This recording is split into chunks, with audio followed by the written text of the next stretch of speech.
Meu ouvinte, nós chegamos ao momento do estudo bíblico, que no meu entendimento é a parte principal deste programa. Eu lembro que esses estudos estão disponíveis no SoundCloud.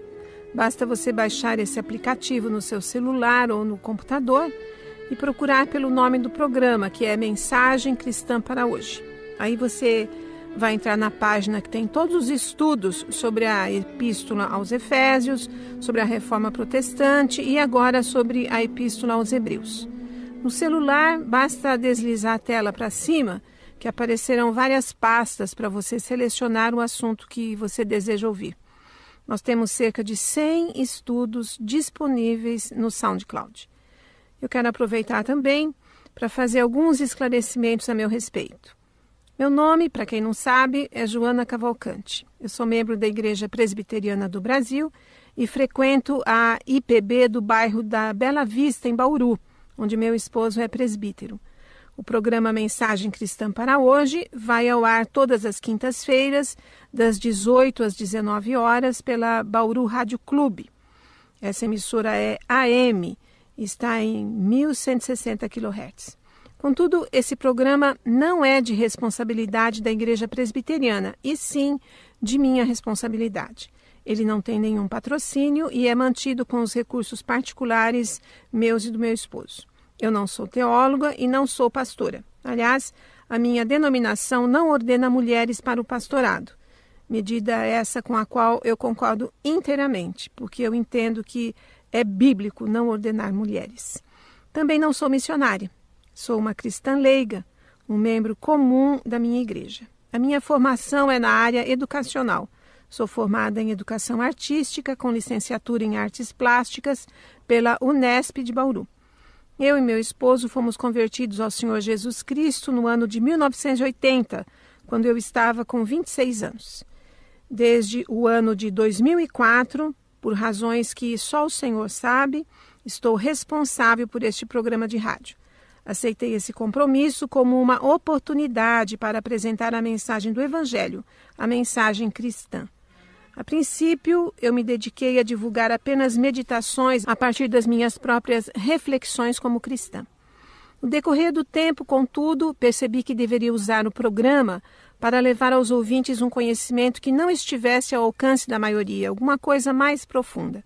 Assim, entrei em temas que exigem muita pesquisa, como a série que apresentei durante 2 anos sobre a história da fé cristã, começando em Jerusalém e vindo até os nossos dias. Essa série ainda não está no SoundCloud, mas logo estará, se Deus quiser. Mas por que, meu ouvinte, eu estou dizendo todas essas coisas? Pela seguinte razão.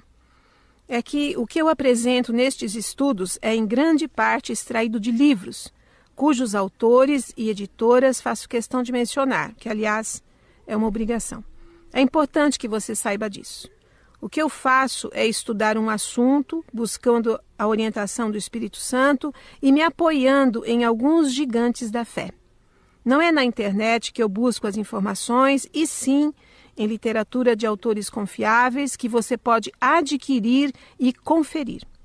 Eu amo me aprofundar no estudo da Bíblia e faço isso com o auxílio de grandes homens de Deus como Matthew Henry, Charles Spurgeon, William Hendrickson, John Stott, C.S. Lewis, Francis Schaeffer, Simon Kistemaker e outros. Daí o fato de eu citar e compartilhar o pensamento desses autores com você.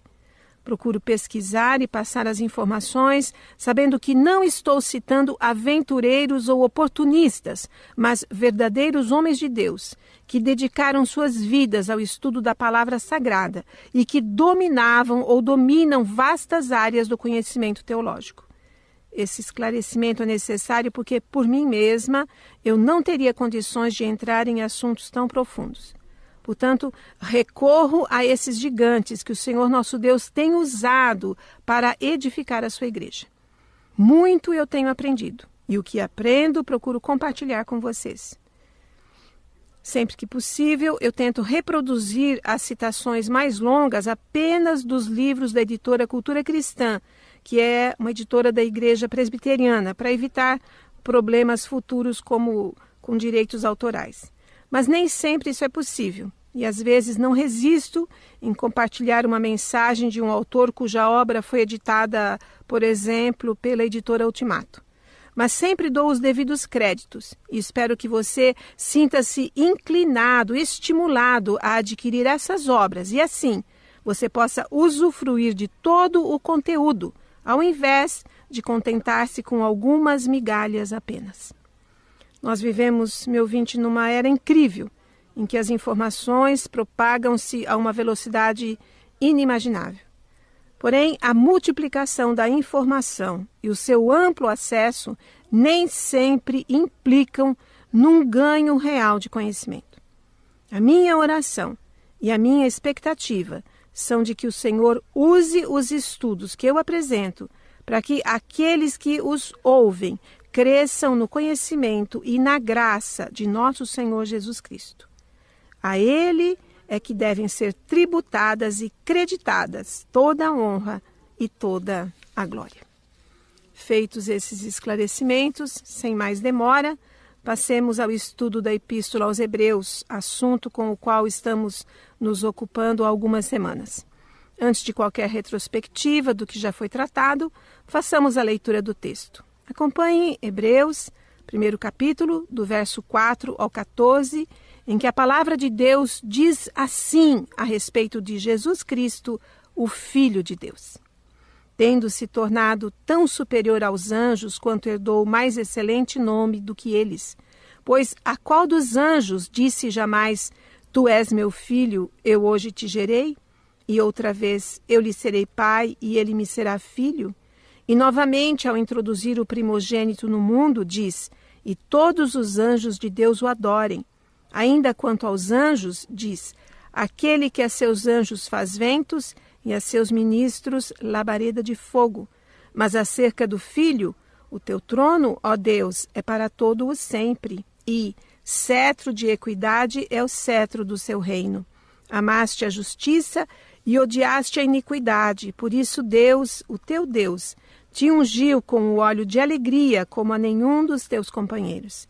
Ainda, no princípio, Senhor, lançaste os fundamentos da terra, e os céus são obra das tuas mãos. Eles perecerão, tu, porém, permaneces. Sim, todos eles envelhecerão qual vestido. Também qual manto os enrolarás, e como vestidos serão igualmente mudados. Tu, porém, és o mesmo, e os teus anos jamais terão fim. Ora, a qual dos anjos jamais disse, assenta-te à minha direita, até que eu ponha os teus inimigos por estrado dos teus pés? Não são todos eles espíritos ministradores, enviados para serviço a favor dos que hão de herdar a salvação? Aí você acompanhou uma leitura de Hebreus, primeiro capítulo, do 4º verso até ao 14º. No estudo passado, vimos que nessa seção da epístola, o autor recorreu a inúmeras citações do Antigo Testamento. E isso porque os seus leitores originais eram judeus convertidos ao cristianismo. Tratava-se de pessoas que tinham muita familiaridade com as antigas escrituras, que acompanhavam esse povo desde os dias de Moisés. Os judeus estavam acostumados com os textos sagrados e sabiam de cor uma grande quantidade deles. Contudo, o autor de Hebreus possivelmente não falava o hebraico, que é a língua em que o Antigo Testamento foi escrito. Ele falava o grego, que era o idioma mais comum nos dias de Jesus e dos apóstolos. Naquele tempo, já era bem conhecida uma tradução em grego, feita cerca de 2 séculos antes, chamada de Septuaginta. Ao que tudo indica, o autor de Hebreus conhecia o Antigo Testamento através dessa tradução grega e escreveu para pessoas na mesma situação que ele. Isso explica o motivo pelo qual as citações que aparecem nesta epístola às vezes diferem ligeiramente da nossa tradução do Antigo Testamento. É que a nossa tradução foi feita a partir dos manuscritos hebraicos e não a partir da Septuaginta. É bom termos em mente que o autor de Hebreus agiu sob a inspiração do Espírito Santo. Portanto, as citações que fez são também escritura divinamente inspirada, dignas de nossa inteira aceitação. No último estudo, acompanhamos o que o autor de Hebreus quis demonstrar nos versos 5 e 6 do primeiro capítulo. Ele demonstra, primeiramente, que nenhum rei humano, mesmo Davi ou Salomão, poderia corresponder ao título de filho de Deus. E nenhum anjo também poderia almejar isso.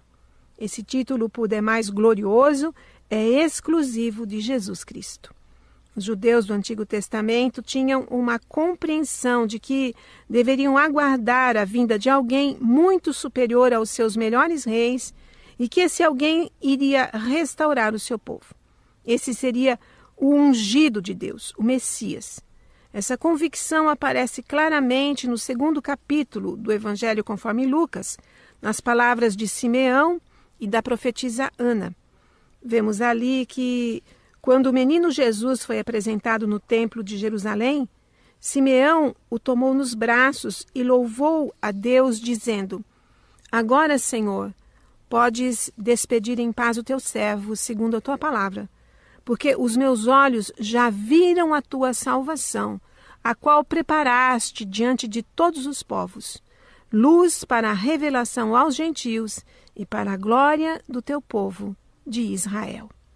A profetisa Ana, por sua vez, dava graças a Deus e falava a respeito do menino a todos os que esperavam a redenção de Jerusalém.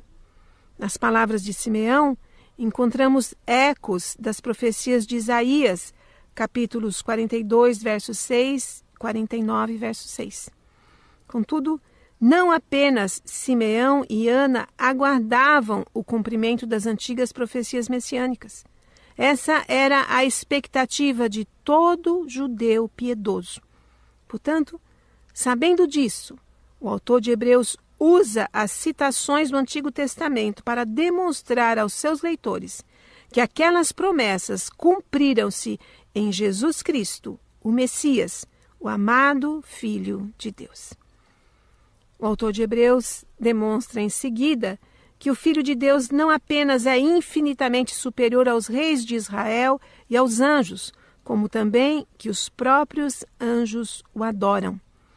A citação usada para isso é extraída do Cântico de Moisés, registrado no livro de Deuteronômio, capítulo 32, verso 43, mas da forma como o cântico foi traduzido na Septuaginta. Contudo, terá existido um tempo, meu ouvinte, em que o Filho de Deus não foi adorado pelos anjos? O autor Russell Champlin, em seu comentário do Novo Testamento, lembra que, considerando que ele é o Logos e o Filho eterno, certamente os anjos sempre o adoraram. Nenhum outro pensamento pode concordar com a cristologia do Novo Testamento. Porém, depois que ele cumpriu sua missão vindo à Terra, morrendo na cruz e depois ressuscitando, ele passou a ser não apenas o Senhor, mas também o Redentor. Aí então, os anjos passaram a adorá-lo de maneira nova e viva, ou seja, passaram a adorá-lo na qualidade do Filho que cumpriu plenamente sua missão. Ele merece uma nova atenção da parte dos anjos, uma nova honra e adoração. E é essa nova honra que está em questão no 6º verso do nosso texto de Hebreus. Hoje veremos que o escritor de Hebreus continua recorrendo às citações, agora para demonstrar a condição dos anjos como simples servos de Deus e, em contraste, a estabilidade do trono de Cristo, ou seja, a sua condição de rei. Vejamos primeiramente a condição servil dos anjos.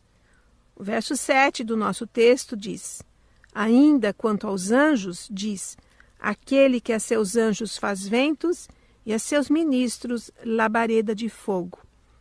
Essa citação consta no Salmo de número 104, versículo 4. Esse é um belíssimo salmo de exaltação ao Senhor Todo-Poderoso. E os versos iniciais dizem assim: Bendize, ó minha alma, ao Senhor. Senhor Deus meu, como tu és magnificente, sobrevestido de glória e majestade, coberto de luz como de um manto. Tu estendes o céu como uma cortina, pões nas águas o vigamento da tua morada, tomas as nuvens por teu carro e voas nas asas do vento. Olha o que diz o verso 4. Fazes a teus anjos ventos e a teus ministros labaredas de fogo. Esse salmo era bem conhecido dos judeus e dos adoradores da igreja cristã primitiva. Segundo os estudiosos, o Salmo 104 era cantado na liturgia da sinagoga às sextas-feiras à noite e aos sábados pela manhã. Nos evangelhos sinópticos, Mateus, Marcos e Lucas, quando Jesus contou a parábola do grão de mostarda, podemos encontrar uma referência ao verso 12 desse salmo.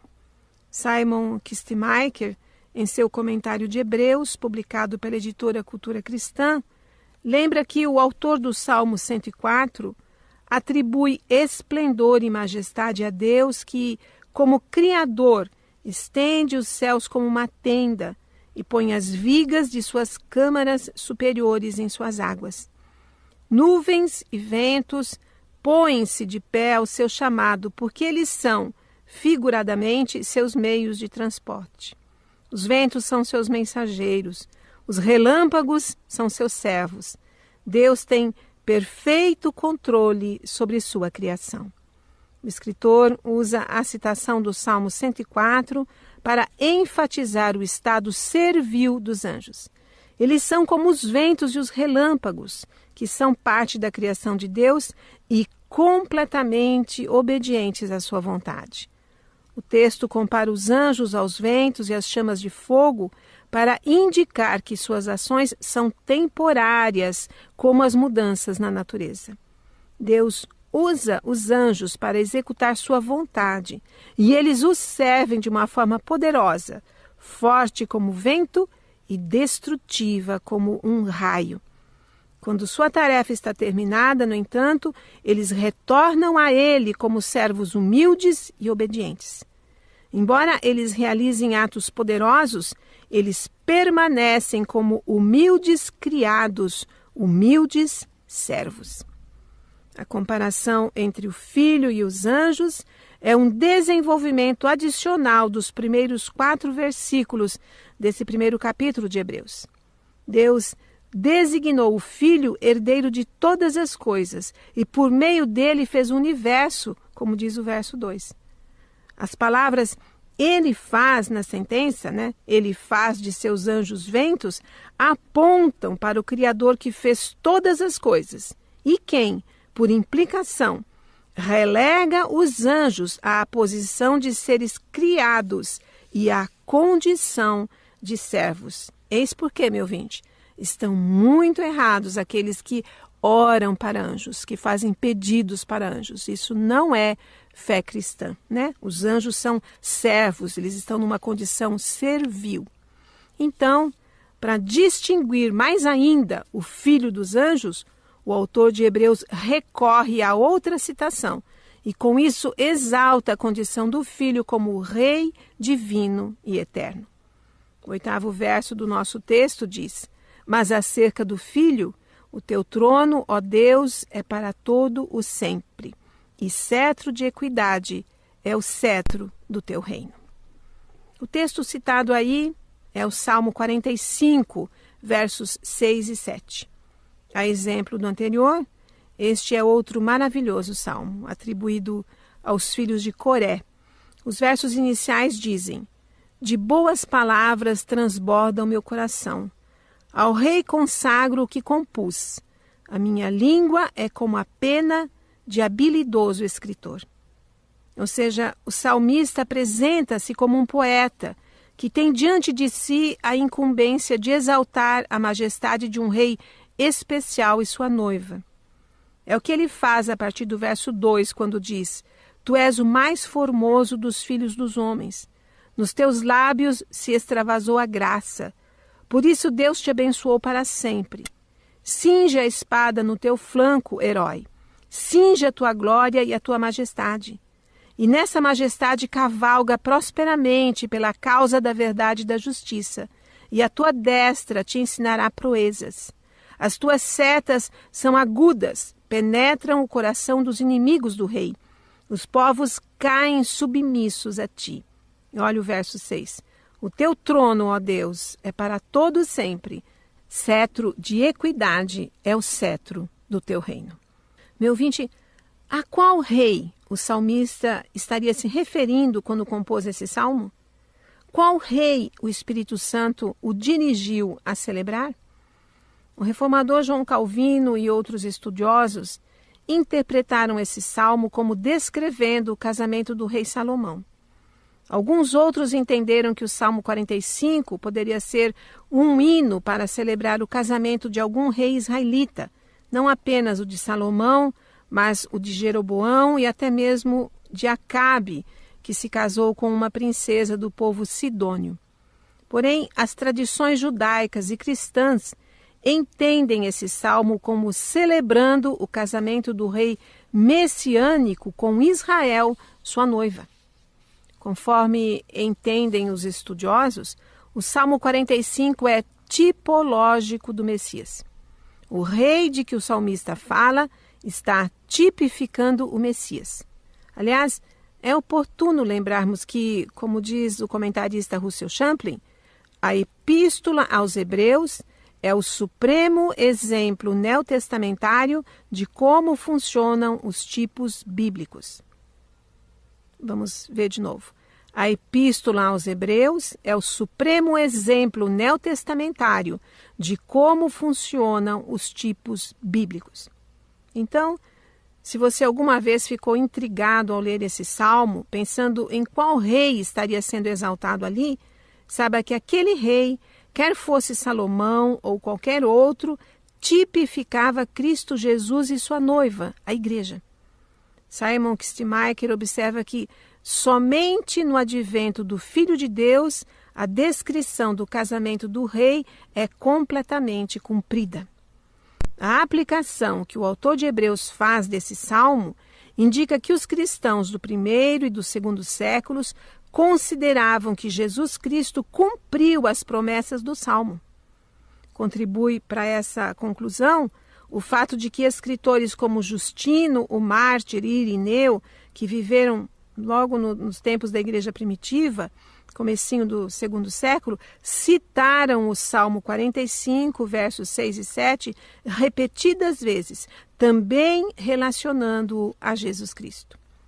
O Filho, divino e eterno, como o escritor de Hebreus mostrou anteriormente, é o Rei que está assentado à mão direita da majestade no céu. O escritor da Epístola escolhe os versos 6 e 7 do Salmo e os aplica ao Filho de Deus a fim de enfatizar a divindade do Filho. Observemos que as palavras iniciais do verso 6 formam a essência desse salmo por causa de sua mensagem ao Rei. O teu trono, ó Deus, é para todo o sempre. A exclamação, ó Deus, ensina claramente que o Rei que o salmista está exaltando é divino, é Deus.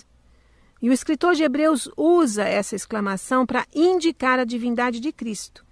Ele é o Rei divino e eterno. E como tal, o seu trono é completa, é inteiramente estável.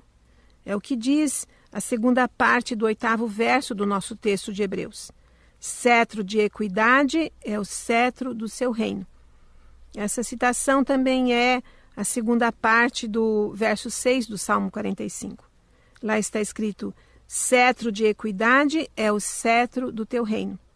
Equidade é o mesmo que retidão, que justiça. Isso significa que o cetro na mão do Filho de Deus é um cetro de justiça para administrar a justiça e a retidão. O reformador João Calvino diz que a equidade no reino de Cristo tem um significado muito amplo, pois ele, por seu evangelho, que é seu cetro espiritual, nos renova segundo a justiça de Deus, segundo a equidade de Deus.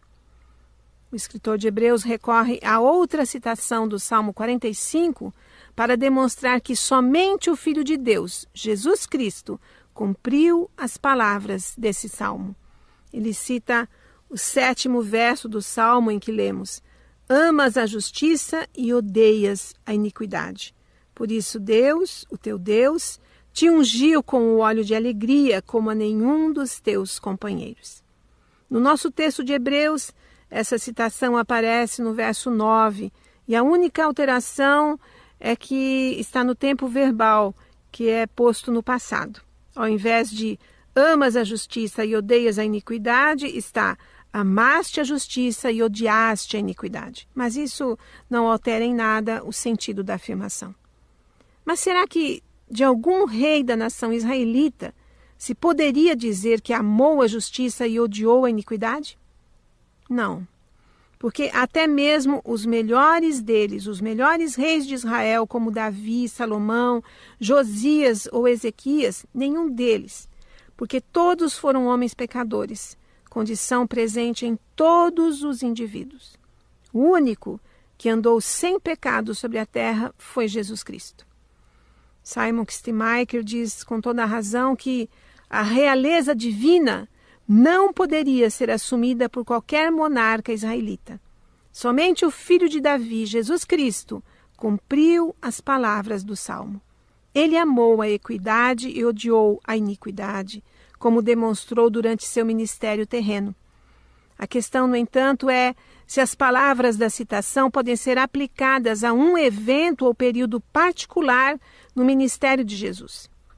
Não devemos limitar o versículo como designando qualquer momento particular na vida de Cristo, mas antes, entendê-lo como uma descrição de sua natureza. Jesus ama a equidade e deseja que o povo em seu reino também ame a equidade e odeie a iniquidade. A equidade, a justiça é a base de seu reino. Assim, ele exorta seus seguidores a buscarem primeiro o reino de Deus e a sua justiça, como está em Mateus 6,33, ou o reino de Deus e a sua equidade. É por causa do amor de Cristo pela equidade que Deus ungiu Jesus com o óleo da alegria. Obviamente, Jesus Cristo é o ungido de Deus de eternidade a eternidade. Não há um momento particular no qual Jesus começou seu amor pela equidade e depois foi ungido. Fazemos bem em entender as frases cetro de equidade e óleo de alegria como expressões idiomáticas hebraicas que foram traduzidas literalmente para o grego. Assim, a expressão cetro da equidade, na verdade, significa que o rei tem em suas mãos um cetro, o qual simboliza a autoridade real. Da mesma forma, a expressão óleo de alegria não é uma descrição simbólica do batismo de Jesus no Rio Jordão ou da sua ascensão e assentamento à destra de Deus. Antes, ela descreve a administração constante de seu justo governo. A aplicação de sua justiça enche-o com alegria e felicidade e constitui sua unção. É o Filho ungido que, colocado acima de seus companheiros, compartilha sua felicidade com eles. E você pode conferir isso lendo Isaías, capítulo 61, verso 3. A palavra companheiros implica em que os companheiros de Jesus participam de sua justiça e alegria. A palavra não é usada para anjos, mas para os seguidores de Jesus, que, como o autor de Hebreus vai dizer no capítulo 3, verso 1, participam na chamada celestial. Calvino disse que, assim, ele é o Cristo. Nós somos os cristãos que procedem dele, como riachos procedem de uma fonte. Portanto, Jesus não se envergonha de chamar seus companheiros de irmãos. Você vai ler isso em Hebreus também, capítulo 2, verso 11. Eles também têm uma unção do santo, como diz o apóstolo João em sua primeira epístola. Está lá em 1 João, capítulo 2, versos 20 e 27.